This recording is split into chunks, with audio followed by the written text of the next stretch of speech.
Good morning, guys. Happy Boxing Day.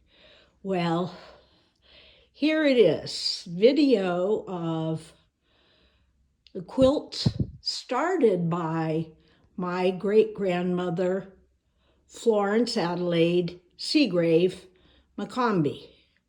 Sorry for the bouncing around and for my little furry helpers that sometimes are going to be playing in here. For a lot of you, Florence Seagrave McCombie was an ancestor too, either a great-grandmother, great-great-grandmother, etc., however many greats. I kind of call this quilt the quilt in waiting because I just finished putting the back on it yesterday after 106 years since its start. Now I say this is Florence Seagrave McCombie's quilt, but the reason I call it quilt in waiting is because once I received it with the instruction to put the back on it, I realized there were several people involved in this quilt. So here's the story. My mom had this quilt in her cedar chest, and it was only the top, which was basted to a couple of woolen blankets. There was no back attached. And my mom had it in her cedar chest for 40 years with the full intention of finishing it, of putting the backing on it.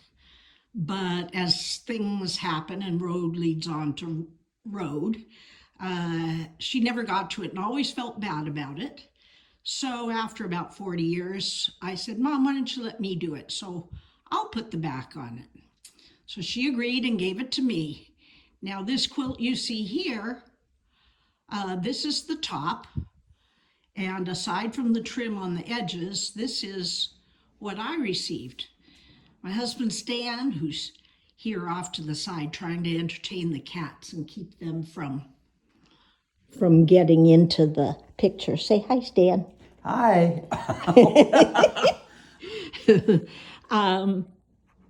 He made a fabric display wall for me, a design wall, so I could put this up because I had no idea how I wanted to finish it, what kind of backing I wanted to put on. Now you'd think that wouldn't be very important because it's the back. Who's going to see it? Well, but I obsess over those things.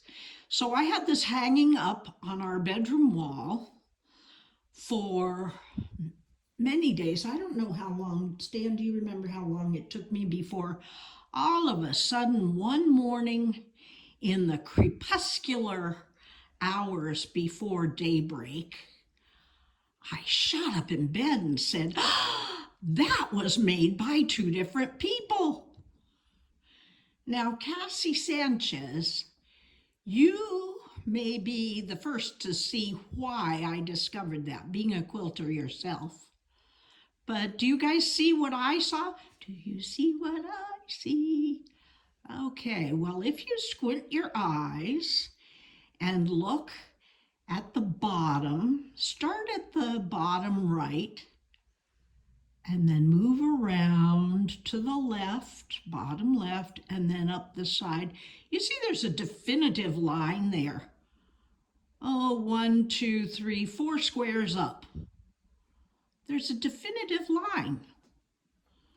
And you think, why would that be? Okay, so then I got excited and ran to my mom and said, Mom, this was made by two different people. And she said, oh yeah, well, I think my mother helped with that. Oh, well, nice little detail, you know. So I got very interested in that and then started asking my mom questions about it. And it turned out that my great-grandmother, Florence Seagrave McCombie, had made the part that's the larger part you see from the right to all but the last 4 blocks on the left and down to all but the last 4 blocks on the bottom. Now, what besides the fact there were some color changes would give me the clue? All right, I'm gonna go in so you can see a couple things. And this shows you different personalities of Florence Seagrave McCombie and her daughter, Helen McCombie Doe. One of the key things, and again, Cassie, I think you, sorry for the jiggling, more than others, and thank you, kitties, for your help, will appreciate this. If you look at these dragonflies, you see those dragonflies there in the white dragonflies in the blue fabric? Well, you see each of the dragonflies is whole within one of the blocks as much as possible in my great-grandmother's part of the quilt. When you get out to the other edges, well, boom, look what happens there. 1, 2, 3, 4 blocks of dragonfly fabric. It's the same fabric, same colors, but where's the dragonfly? Well, now it is possible, theoretically, it is possible that my great-grandmother still had some fabric but had run out of dragonflies. So it's possible my grandmother could not have put any dragonflies in the center. But there's a thing called fussy cutting, and I like to fussy cut. And that means you take your template and you place it over the fabric to find the exact perfect print to go in that square or in that piece. And my guess is, as strange as it seems to be to me, knowing my grandmother's creativity, my guess is that my grandmother just didn't want to be bothered fussy cutting all those dragonflies and just saw it as fabric, not as subject matter. Okay, so other things that clued me into it. You look at the time her mother died, Helen McCombie Doe was living in Arizona. And look at these fabrics on Helen Doe's side of the quilt. Very southwest. You don't have any southwest fabrics like that in Florence Seagrave McCombie's part of the quilt. So it's kind of interesting just seeing all the little clues that told me what was what, and then got me interested enough that, as Robert Frost would say, as way leads on to way, I got distracted and started doing genealogy and looking at letters. Oh, look at those 4 little legs on the quilt.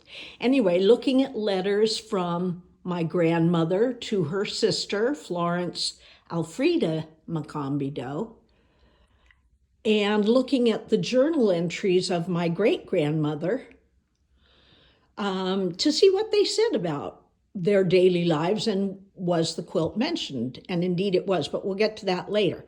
So now more about the fabrics that were used. If I can get this to zoom in properly, yeah. Okay, fabrics. Starting at the top right of the quilt, the fabrics are the oldest. And they're starting to deteriorate quite badly. You see them there. The black, the brown, those are deteriorating quite a lot. The brown there. There's some pieces of the blanket showing through there. On this quilt, the fabrics on the top right are the oldest. There are some of the older ones spread through the quilt, but the ones in the top right are the oldest. And the way you can tell that, partially, aside from the fact that they're deteriorating so horribly, but they are Civil War fabrics. They're fabrics that were commonly used on dresses and shirts, skirts clothing in the Civil War period, not a lot of colors available. Whereas so you can see where my great-grandmother started. My guess is about 1915, and that she was using dresses and clothing that was old and unwearable now at that point from her various family members. And boy, were they waste not, want not people. You did not throw something like that away. You recycled it up into a much needed blanket like this. But then later, as time went on, you see towards the center of the quilt, the fabrics are light and bright. And those are fabrics more indicative of the 1930s. Like in these, you see how cheery they are. Those are definite vintage 1930 fabrics. Now another thing, you can see an example right in here. Well, let me back out here. Let me change tracks here. I did go ahead and I researched, and as my mother told me stories and told me about, she remembered having to iron the squares after they were sewn. She sounded like she really detested that job, but so it became clear to me, okay, so this wasn't my great-grandmother's quilt top. This was made by my great-grandmother, my grandmother, and my mother. And I thought, well, look at that. It's come down to me. So it was from mother to daughter to daughter. And so it just seemed like a lineage quilt. And so that's how I decided to approach it, as a lineage quilt, going in the women's lines. Now, originally, it was going to be a line of women. Oh, Red, don't you do that. A line of women from me to my mother, to her mother, to her mother, etc., as far back as I could do it. But I only had fabric pieces from clothing of 4 or 5 generations. I didn't have fabric from the farther back. And then I thought to myself, well, but what do I do with it once it's done? Because I do not have a daughter. I'm the end of that one line of women. And so I got thinking about it again and said, okay, well, I happened to have met my second cousin once removed, Jessica Doe, who was the granddaughter of Florence Alfreda McCombie, and who was, great-granddaughter of Florence Alfreda McCombie, sorry for the mistakes, and great-great-granddaughter of Florence Adelaide Seagrave McCombie. And I thought, okay, well, that would be nice. But then I met Amara Doe. And still having, even though it's not a Seagrave name or a McCombie name, there are so many of us Does that are descended from Florence Seagrave McCombie that it still was exciting to find a young woman with the Doe surname. And she was very interested in fabrics and in creativity, so I thought she should be the one to carry on this part of family history, and so that this would go to her if she was interested. So Jessica is going to hold it till Amara becomes old enough to enjoy it for the piece of family history that it is. Therefore, I thought, well, instead of just having Florence Seagrave McCombie and then her daughter Helen, I should have both her daughter Helen and her first daughter, Florence Alfreda McCombie Doe. And so now it is those two sisters and their offspring. Stan, would you like to hold this for me? Maybe I can get it. So I'm going to have to move now so that I can turn this around. I could turn the quilt around. So sorry for the little interruption. I should have a nice little interlude of some sort of music. You want to sing, Stan? Okay. All right, so hang on, guys. I'm going to change this as fast as I can. Okay. Ready. Happy Boxing Day to you all. Excuse me, kitties. Okay, so something you cannot really see well from this. It's supposed to be an echo, more or less. There is a line of quilting in white in Florence, Seagrave, McCombie's side of the quilt. This part of the quilt, that's Florence, Seagrave, McCombie's. There is a line of white stitching, and that is caused by what I ended up deciding to do for the backing. I had a dress of Florence, Seagrave, McCombie's. It's a dress my mom said that she wore one of, similar to. I mean, she wore this dress, but it was one that my mother remembers her wearing almost every day of her life for the last 20 or 30 years. And she didn't know whether her grandmother, my mother did not know whether her grandmother wished she was a nurse or what. But you will see. And the interesting thing I found was that this dress fit into the profile of the quilt beautifully. It didn't extend past the lines of the quilt, and yet it took up almost, thank you, if you could take that side. It took up almost the whole rectangle of the quilt she made. I thought that was very, what's the word? Strange, unusual, strange situation.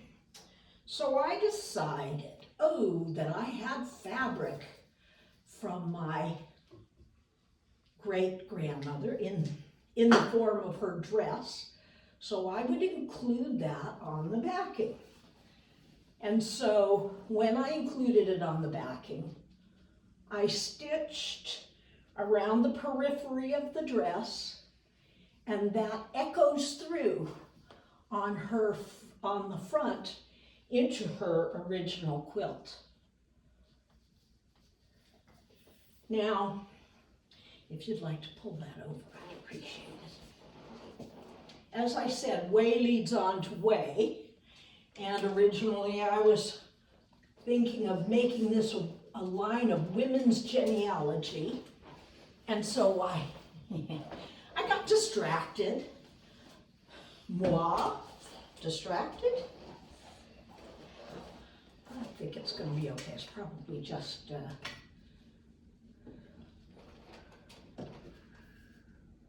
thanks. Okay. All right, so there's Florence Seagrave McCombie's dress, one of which she wore like this, almost identical to this, every day for the last many, many years of her life. Sorry about that video there. Okay, so, excuse me. Hi, Red. Okay, so originally I started doing the genealogy, and that was a lot of fun because I got our women's line back from me, my mother, my grandmother, her mother. Now you see I have a little jag there that has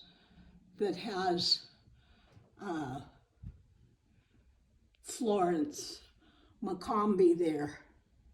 Since I decided to add her line, it doesn't make for a beautiful line, but hey, it's what it is.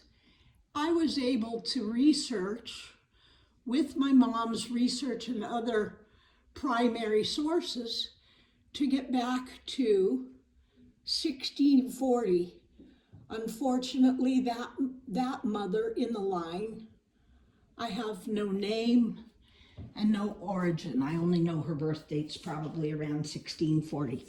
And I still include that because this quilt in waiting, that was about, 3 or 4 years of diversion from the quilt while I researched.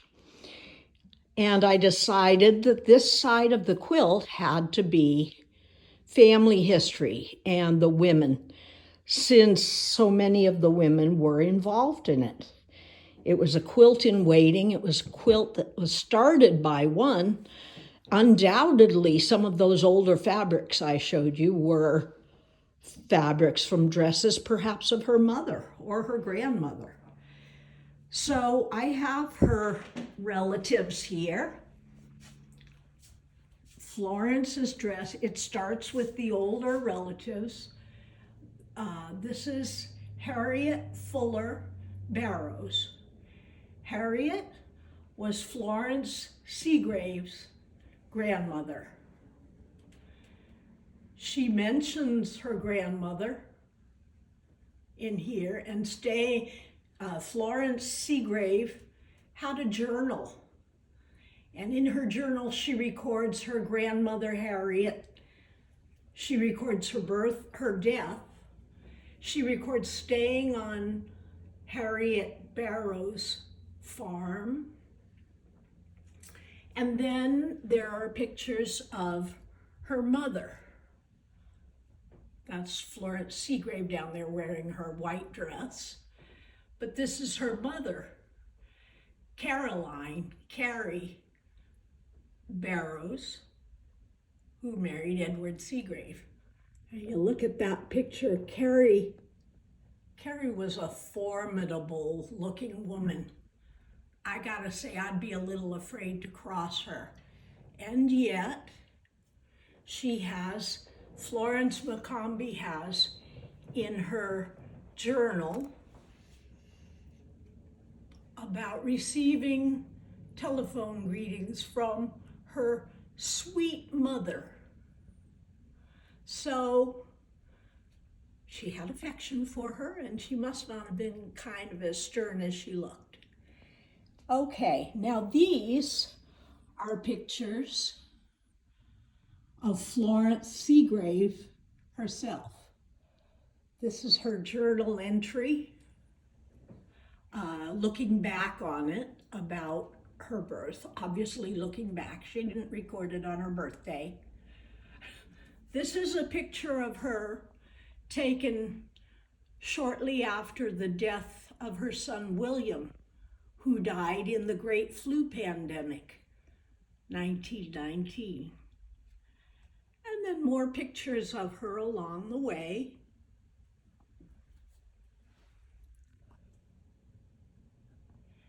And then I move on the quilt back into pictures of her Florence Seagrave McCombie's descendants.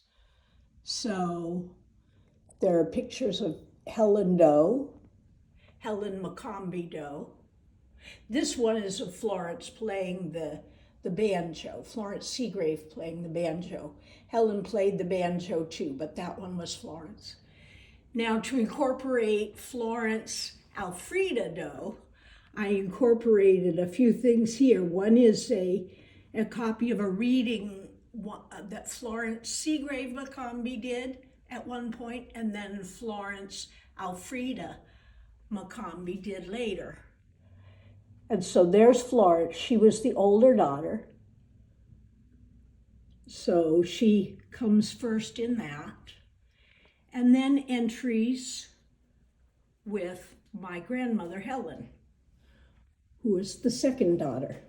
Now, as I said on the other side, it was very strange that Helen did not fussy cut that dragonfly fabric. And the reason it's so odd is Helen was a very avid seamstress. She liked her crafts. Kathy Doe Baker, she was your genetic ancestor for sure. And there are lots of letters, copies of letters I have here, from my grandmother Helen to her sister Florence. Here's a picture of the two of them together. Two sisters. Here's a picture of them, two sisters with two daughters. Florence Alfreda with her daughter Edith. Helen with her daughter Priscilla was my mother. There are swatches of fabric from my grandmother's quilts. Picture of Florence Seagrave McCombie and her daughter Helen celebrating Helen's birthday. And Florence Seagrave McCombie has in her journal, Helen Doe's birthday, made her a cake and mince pie. Okay, well, I had the recipe written in my grandmother's hand for the mince pie. I lost it, so I wrote to my mother, or telephoned, I think, and said, Mom, would you send me the mincemeat recipe? And what came in my mother's hand was my grandma's mincemeat. Now, she didn't mean she meant her grandma, so that was Florence Seagrave McCombie's mincemeat recipe. And my brothers and I can tell you, we've had a lot of that, much to our delight. I've included a lot of pieces of fabric that were found in some of Helen Doe's letters to Florence Doe. Now let me ask you boys, you Doe boys, any of you have pajamas made out of this cowboy fabric? Helen Doe had a letter to Florence Doe in which she said she's making pajamas for her grandsons, and she included this swatch of material. So I wonder if that brings anything to mind. Another letter she sent was to Florence about these various scraps of chiffon, because my grandmother was in the process of making my mother, Priscilla Doe Brown's, wedding dress, a bit of which is right here. I can't believe my grandmother made that. I mean, it's very, very detailed. And it's by hand, for goodness sakes. Which I should have mentioned on the front of the quilt. The front was all by hand too.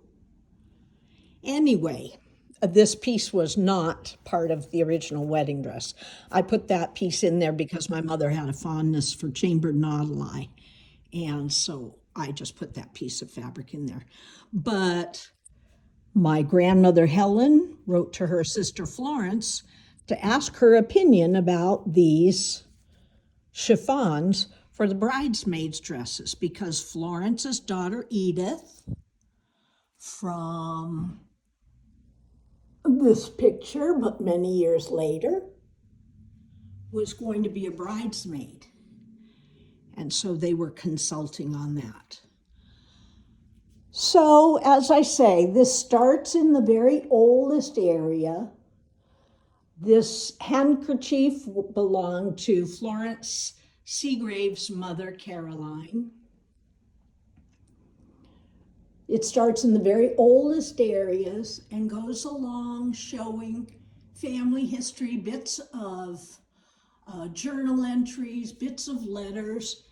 And lo and behold, I found in a letter from Helen to Florence Doe a discussion of this quilt and the fact that Helen, was finishing her mother's quilt since it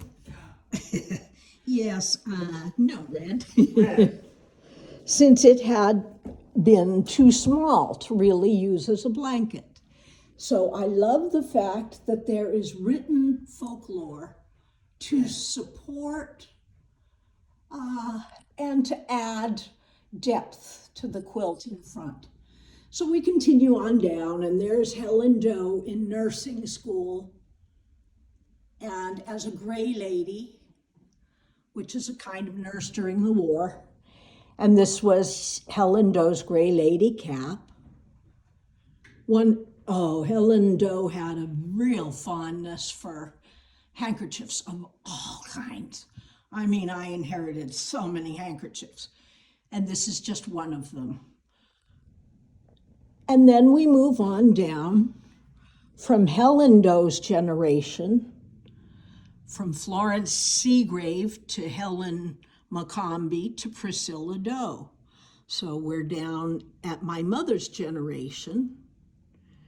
Baby pictures, pictures of my mother and her mother. I see some of the younger generations, like I see Jillian Krula, who's daughter of Amy Doe Krula. I see her in my mother's face there. Picture of my mother with her mother. KK. KK's being okay. And then my mother wearing the wedding dress made by her mother, which I'm so fortunate I have a sample. And my mother, and one of her favorite pastimes, eating ice cream. And I'll show you more about that later. And then we come to my generation, where I'm on my mother's lap sitting with my grandmother, and letters about my soon-to-be arrival in this world from Helen to Florence Doe. Letters from my mother to her mother. And then me with my grandmother just before her death. You can see how sickly she looks.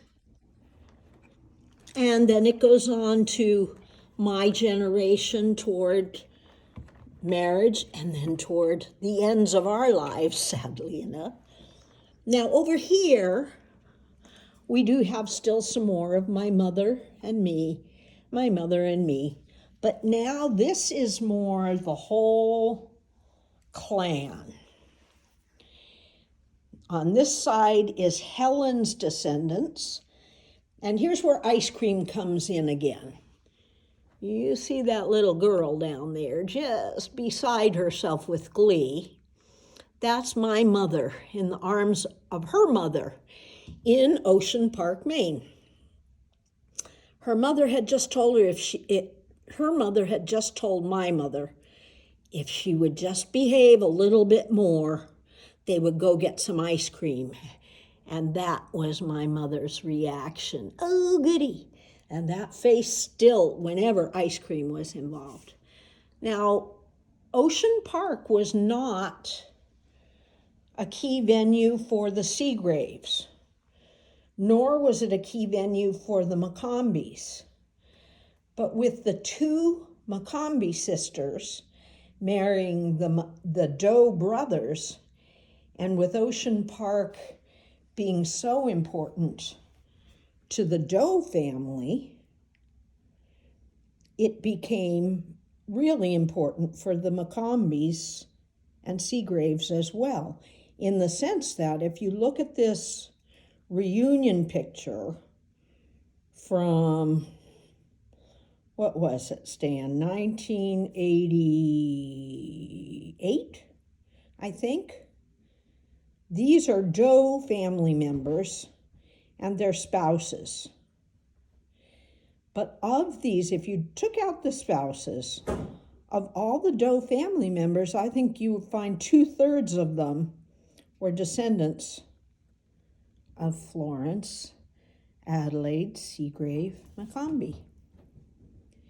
So we have just a variety of pictures at Ocean Park in this segment of the backing of the quilt. There I am with my husband and cousins. Hello, thank you, Red, for helping. There's my grandmother with her children and their children at Ocean Park. My husband and I with our children. Just a segment of a letter from my grandmother Helen to her sister Florence about family going to Ocean Park. That's me at Ocean Park one Christmas. Now we come into the whole family. These are the double cousins, the cousins that are related both on their father's side and their mother's side, the Doe side and the McCombie side. And for them, Ocean Park was critical. This is Florence McCombie Doe's family area related to Ocean Park. Tea towel from one of the Doe cottages. Jessica Doe Bedone with her great-grandmother. A picture of the temple. Florence and Chester Doe, Florence McCombie Doe and Chester Doe, their 50th anniversary with all their kids. Florence with her grandson Larry. And another picture at Ocean Park with the Florence and Chester and their children and their children's spouses. And Florence and Chester's Ocean Park cottage. Now we come down to the generations that are going to get the quilt and carry it on. This is Paul and Dorothy Doe, their children Larry and Ron, and Meredith, do I have that right? And Jessica. Jessica being the fun one there. And here's Jessica and her father Ron, and Jessica and her brothers.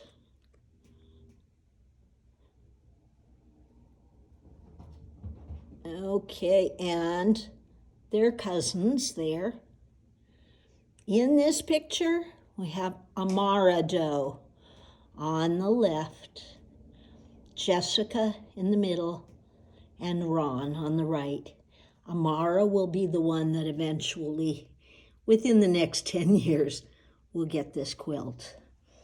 So, you guys have been really patient, but that's the history of the back of this quilt in waiting, and I am so thankful that it's now done. Have a great year, everybody. Bye.